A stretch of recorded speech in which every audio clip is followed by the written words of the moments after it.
अगर आपका अमीर जान पहचान वाला आपसे उधार मांगे तो आप बेफिक्र होकर उसे पैसे दे देंगे, लेकिन अगर आपको पता चले कि उस पर बहुत सारा कर्ज है तो आप शायद 2 बार सोचेंगे।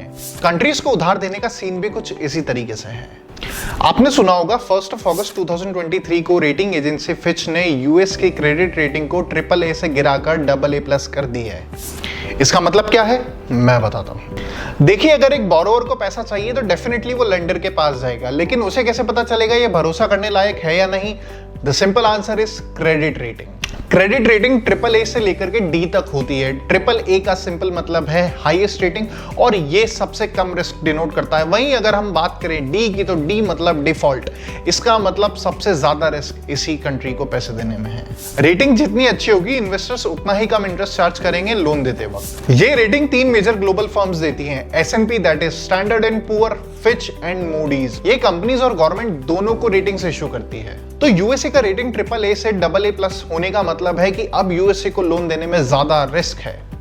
अब इस बात पे 2 सवाल खड़े होते हैं, ये आखिर ऐसा क्यों करा गया और इसका क्या इंपैक्ट होगा? अब तक यूएसए की हिस्ट्री में क्रेडिट रेटिंग सिर्फ 2 बार ही कम हुई है, एक तो 2011 में और एक अभी 2023 में। 2008 क्राइसिस से रिकवर करने के लिए यूएसए को अपना डेट काफी बढ़ाना पड़ा था।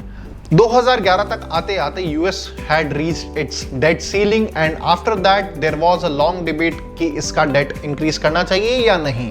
इसी टाइम पर S&P ने यूएसए की AAA रेटिंग को कम करके AA+ रेटिंग दे दी थी।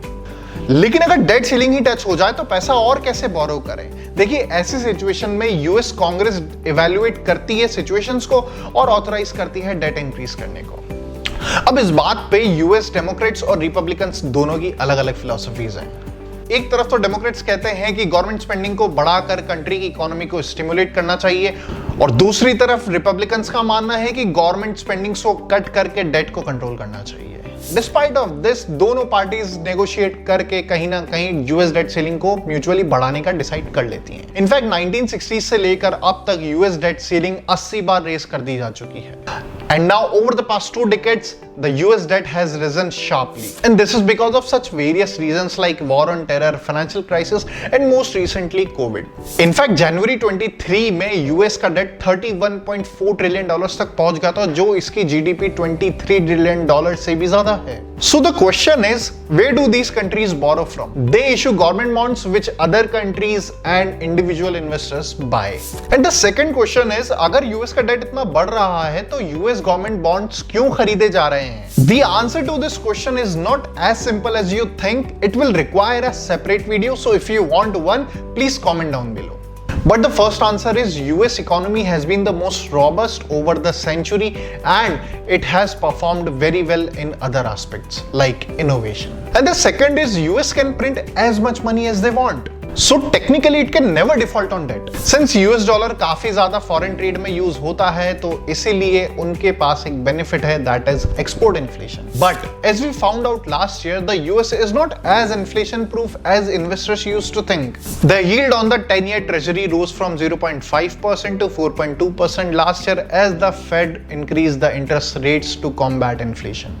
और उसके बाद भी अभी तक कोई साइन नहीं है कि यूएस का डेट कम होगा। इनफैक्ट प्रेसिडेंट जो बिडेन ने कांग्रेस के साथ एक डील करी है जिसमें उन्होंने कहा है कि वो डेट सीलिंग को सस्पेंड कर देंगे ईयर 25 तक। और फिच ने इन्हीं सभी फैक्टर्स को ध्यान में रखते हुए यूएसए की क्रेडिट रेटिंग को डिक्रीज करा है। और फिच ने यह भी कहा है कि बढ़ते पॉलिटिकल डिविजन्स और बढ़ते डेट के साथ साथ now the country is sitting at a greater risk. जितने भी कंसर्न्ड ऑफिशियल्स हैं यूएस के, उन्होंने इस न्यूज को पॉजिटिवली नहीं लिया है, और जो ट्रेजरी सेक्रेटरी हैं जेनेट येलेन, उन्होंने फिच के इस मूव को आर्बिट्रेरी कहा है और साथ ही साथ ये भी कहा है कि ये पुराने डेटा पे बेस्ड है। एक बात ध्यान रखना, जब 2011 में रेटिंग डिग्रेड हुई थी तब ज्यादा इंपैक्ट नहीं आया था क्योंकि USA was still in a better shape. But now already the markets have been too sold off. So far the US dollar has not fallen but the gold has risen. How this will play out in the medium term? This has to be seen. उम्मीद करता हूं आपको हमारे इस video से US credit rating के बारे में सब समझ आ गया होगा। अगर आप चाहते हो हम ऐसे इश्यूज को आइडेंटिफाई करके आपके सामने सिंप्लीफाई करें तो कमेंट सेक्शन में जरूर बताइए, and do not forget to like and share this video and hit the bell icon so that you never miss any update. Investment in securities market are subject to market risk. Read all the related documents carefully before investing.